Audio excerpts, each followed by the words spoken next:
No niin, terve taas kaikille. Se on Gamer täällä ja nyt ollaan CSGO aselaatikoiden parissa.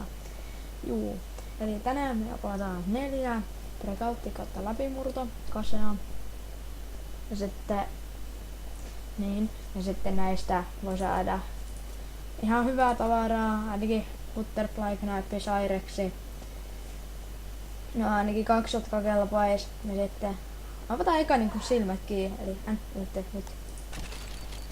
Okei. Musta tuntuu, että siellä lähtee jotain punaista. Sitten mä avaan silmät. 3, 2, 1. Ja ihan hyvin. Ihan hyvin.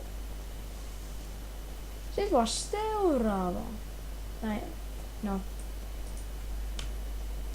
Ensin katsotaan sen paksus suoraan tehtaalta.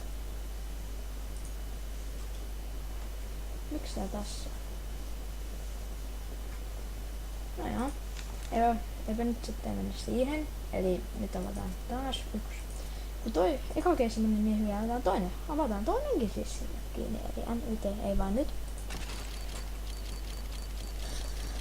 Ai, nyt kun tulisi joku kunnon putken 4 tuolta ihan opet. Paras minkä sitten on saanut on ollut Agones ja Agumarina Revenge. Ja sit avaan silmäni 3, 2, 1, nyt.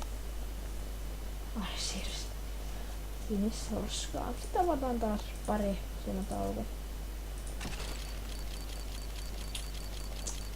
Niin yhden kerran mennyt ihan pöysikö tää tuonne aseman jälleen. Mutta ai ei siinä voi mitään, kun leipini on vähän ilkeä välillä ja sitten lähtee.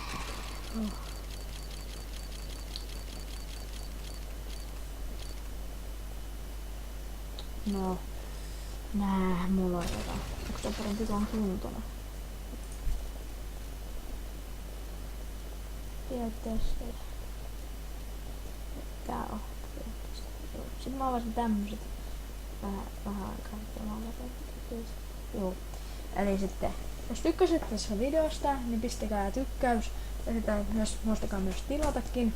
Ja se oli tässä sitten moi moi.